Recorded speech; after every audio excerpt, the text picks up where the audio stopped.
Hello everyone, আসসালামু আলাইকুম। আমি মারিয়া, আশা করি সবাই ভালো আছেন। সো এর আগের বছরে আমি রোহানকে খুব স্পেশালভাবে আউটসাইড একটা রুফটপে খুব সুন্দর করে বার্থডে সারপ্রাইজ দিয়েছিলাম। এবং আমার থিমটাই ছিল গ্রিন কালারের, যেখানে আমরা ডার্ক গ্রিন পরেছি এবং ডেকোরেশনটা একটু হালকা গ্রিনের মধ্যে করেছি।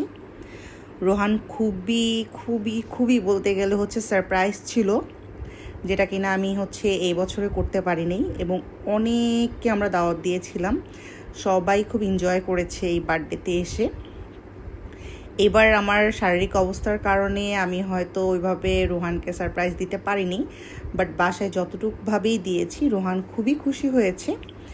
এবং আমরা যেখানে এই বার্থডে পার্টিটা করেছি সেখানের খাবার থেকে শুরু করে, ডেকোরেশন থেকে শুরু করে, সেখানের থিম থেকে শুরু করে প্রত্যেকটা জিনিস খুবই সুন্দর ছিল এবং স্মুথভাবে ওরা এই জিনিসটাকে রান করেছে। আমার রোহানও খুবই হ্যাপি। তখন হয়তো আমরা দুজন ছিলাম, যেটার কারণে হয়তো খুব সময় পেয়েছি এবং আমরা এই বার্থডে সেলিব্রেটটা ডান করতে পেরেছি। যেহেতু এখন আমরা 3 জন, অবশ্যই করতে পারবো সামনেও, বাট যেহেতু আমার বাচ্চাটা এখন অনেক ছোট, ওকে নিয়ে হয়তো আমি এখন ওই জিনিসগুলো করতে পারছি না।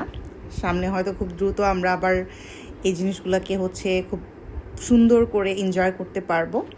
তখন হয়তো আমাদের রাইয়ান বাবাও আমাদের সাথে থাকবে। সো যাই হোক, আর রোহানকে আমি বলতে চাচ্ছি যে রোহান, তুমি আপসেট ফিল করো না। নেক্সট ডে হয়তো তোমার বার্থডেটা আরও খুব সুন্দর করে স্পেশালভাবে আমি আবার সারপ্রাইজ দেওয়ার চেষ্টা করব। এইবার হয়তো আপাতত তোমাকে বাসায় দিলাম। সো আপসেট ফিল করার কিছু নাই। সবাই আমাদের জন্য দোয়া করবেন, আমার বাচ্চাটার জন্য দোয়া করবেন, আমরা যাতে সবসময় সুখী থাকি।